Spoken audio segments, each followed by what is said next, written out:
Sakyamuni Buddha told his disciples that people's sufferings originate in self-discrimination. To keep tranquility in mind at all times and places, whether walking, dwelling, sitting, or lying, is called cultivation. Practice of dhyana concentration includes sitting meditation and walking meditation, witnesses the true nature. Walking meditation is also called warp walk.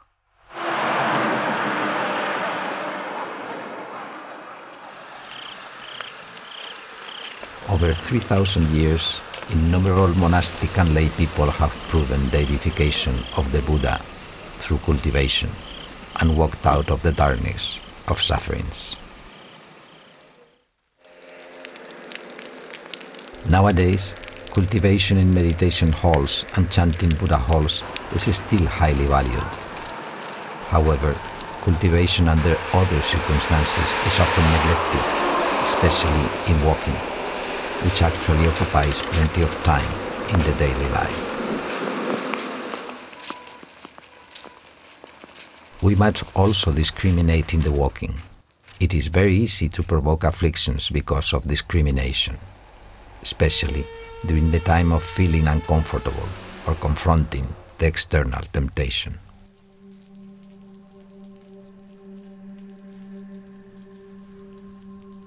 Let's go for walking meditation, if unable to calm down mindfulness.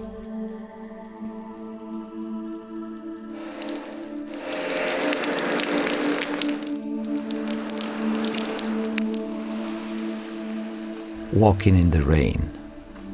It's very easy to wet the shoes and socks. The rain may even drip through the raincoats because of breakages. It's nothing to simply bear the physical discomfort, but it's important to calmly and cautiously examine the mind if there is any fluctuation, like an observer.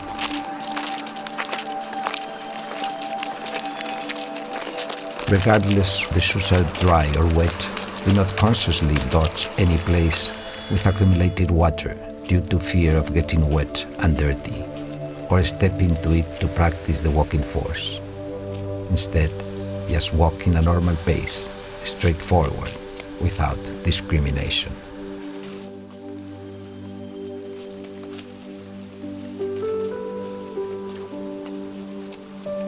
During the process of walking meditation, the body should be naturally upright. Both hands droop with little swing or keep them still at one position. Do not walk with tiptoes up, but steady and spontaneous steps. Keep eyes down and ignore the external world. Even the heard, the smelled, the felt, and the thought should be abandoned without paying any attention. Detach oneself from both internal and external circumstances and maintain immutability.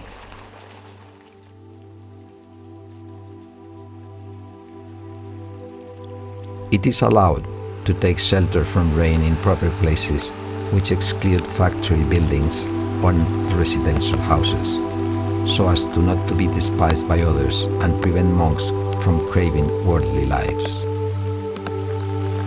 Therefore, taking sheltering under a bridge is quite appropriate. Weeds and dirt on the ground should be cleaned by sramaneras with shovels, since bhikkhus are not allowed to dig or damage grasses or trees.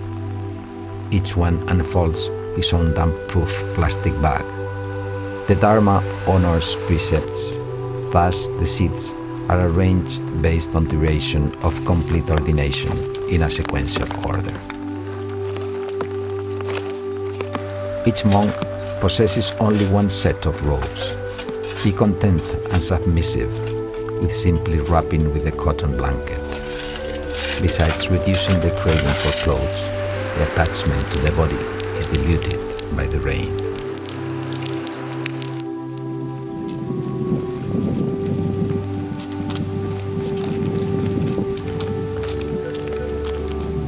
Wind, rain, cold and heat All sorts of external changes are the results of our delusional thinking.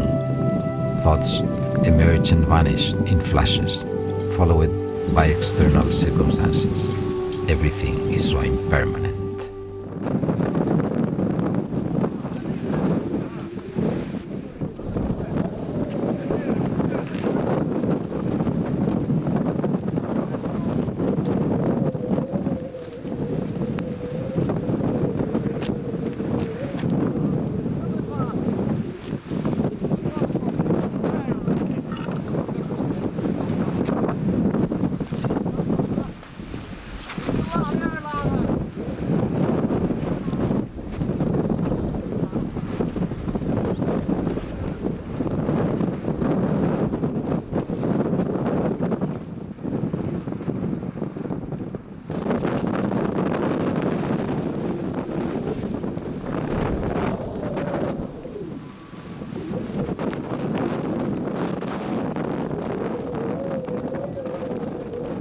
All of a sudden, the cozy wind and shining sun have gone. Soon, rain mixed with hail bursting upon us in a fury of wind.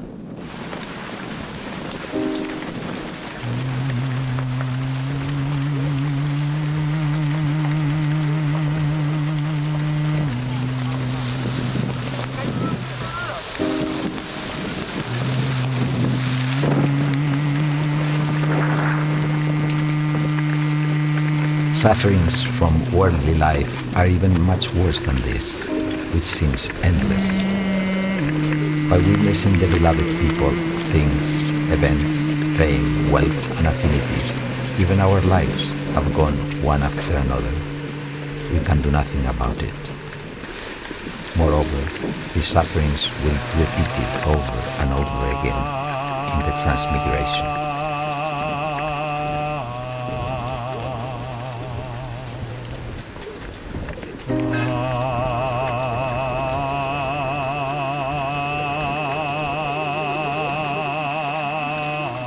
The Buddha says the greatest suffering is not suffering itself, but the unawareness of it, which means the truth of the world is not recognized.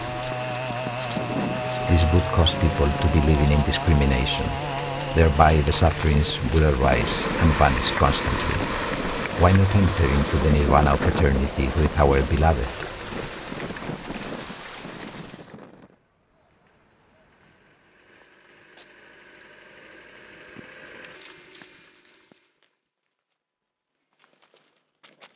The purpose of walking meditation, even the Dhutanga practice, is not for enduring great pain, but putting discrimination away, to experience the truth of the world and to attain the ultimate joy of nirvana.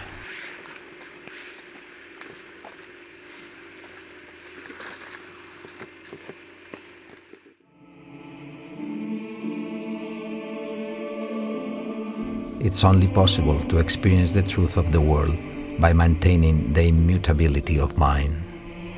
Everything emerges and vanishes constantly, including our bodies and thoughts.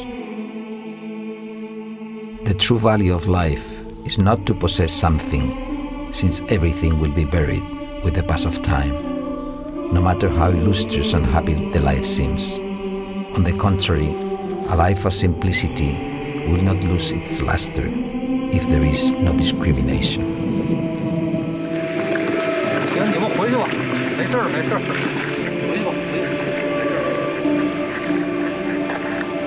Lay disciples protect and support the cultivation of monks. Meanwhile, monks adhere to their duties. Wandering on the road of detachment is to pass through the night curtain of transmigration.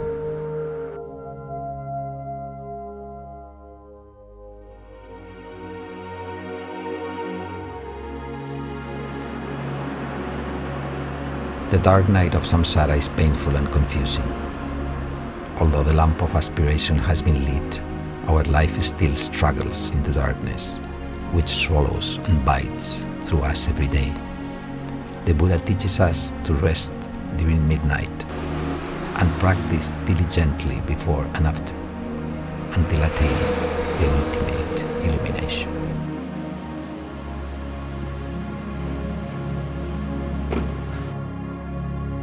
Walking meditation is a part of Wandering and Dhutanga practice, by which the right views and thoughts generated would play a decisive role for detachment and liberation. Recording, reflecting, and summarizing the cultivation in a timely manner is quite necessary. Enter into the outskirts of the town prior to the middle of the night. Rest during the middle of night and traverse across the city afterwards. We witness the loneliness because of night. The rain leaves the simplicity on us. Both of them are the loyal guardians. Though there is no darkness and rain in our destination, we should still be grateful. Just as when we were to annihilate the afflictions of sickness, we should also appreciate its suffering, for it revealed the source of the sickness. With the long night and chill rain, enter into the dream of the city. Lonely silhouette is buried by the night, and the heat of the body is eroded by cold moistures. Rain splashes around as monks step in the water. Calm faces are blurring the discrimination. We wish to live in its dream, like a bell chiming all the time. We are born and dead because of you, just like a torch illuminating the way. Solitude and content are our intimate friends. We also have a dream, constantly to keep walking like this. Cultivating the way with attachments is like a dimly burning lamp in the dark. It's not the ultimate light and will not drive away the gloominess of transmigration. Because of attachments, in times of disappointment, we feel pain. Those that make us happy will eventually drift away, and pain remains. It is inconvenient to rest in the open during the rain. Going along with heavy bags, it's a strap, like powerful iron claws, forcefully sprawl on the shoulders. When the mind concentrates on the Buddha recitation, mantra chanting, or pondering dhyana questions, suffering will cease. It is more difficult to be mindful ever at the moment, but the rewards of concentration are also increased. After reaching a concrete fence, sit a while. A brief moment of rest after a long and hard battle. The mind was pushed into a deep calm instantly, with the pain being pulled away suddenly.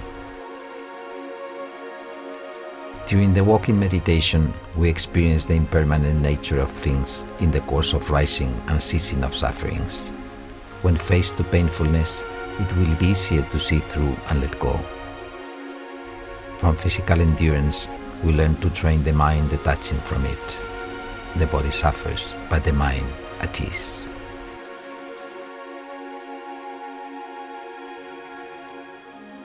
There are 5 benefits from walking meditation.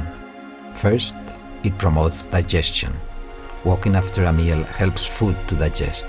Monks who cultivate the way are worthy of offerings. Walking meditation is a form of cultivation by means of walking. Second, less disease. To dispel illness and live longer require physical exercise. Moreover, it requires a mindfulness free of bonds. Walking meditation broadens the mind and reduces attachment, purifying the mind and body. Third, capable of long journey. Through walking meditation, overcome all kinds of physical discomforts and to enhance the forbearance. Thus, on the road towards liberation, when challenged by greater difficulties, we could still march forward. Fourth, obtain the concentration. During the daily life, if maintaining concentration while sitting and walking, the mindfulness is naturally established firmly in samadhi. The Buddha says, to arrive at samadhi, walking meditation is the foremost. Fifth, capable of reflecting. Walking meditation produces right thoughts, proving and realizing the truth of the external world and obtain the wisdom of liberation. So excellent is walking meditation but practitioners are scarce. Most people think that it would add to their woes. In fact, walking meditation itself will not bring about sufferings, and there is no suffering that has no causes. Why do we feel pain? Encroachment exists where there is no boundary. Horns need to be flattened and smooth, and collision occurs whenever there are obstructions. If the mind is void as the vacant space, let the swords be drawn and knives wielded. How can they harm us? Hence, the root of sufferings lies not in the changes of external world, but the attachment rising from within. Why is walking meditation often accompanied by painfulness? It's because what walking does is to search for pain. Where there is suffering, there is attachment. Thus, where there is suffering, there is need for walking meditation, which can break all attachments and eliminate sufferings. Therefore, when encountering painfulness, cherish it with joy and gratitude. Keep practicing in this way to remove all attachments. We will surely cut off the cause of all sufferings and attain the ultimate fruit of supreme enlightenment.